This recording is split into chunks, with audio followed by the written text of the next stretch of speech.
ఎందుకు ఈ హడావుడి గత వారం రోజులు జరిగింది అంటే తన బినామీ భాగోతం, తన బినామీ యొక్క కుంభకోణం, 6,000 కోట్ల వర్కులు ఏదైతే ఈ రాష్ట్ర ప్రభుత్వం KLSR అనే కంపెనీకి, ముఖ్యమంత్రి గారి బినామీ కంపెనీకి ఇచ్చిందో దాన్ని బయట పెట్టక తప్పని పరిస్థితి. ఇప్పుడు సుప్రీంకోర్టు చెప్పిన తర్వాత రాష్ట్రము కేంద్రం విచారించాల్సిందే.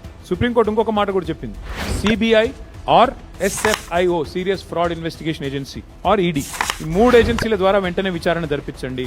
The supreme court on January 23rd sought responses of the Center, Telangana, CBI, ED and SFIO on a plea seeking an independent probe into multi-crore corporate fraud involving alleged collusion of state authorities and a high-ranking member of the judiciary. This is a PTI report, not mine.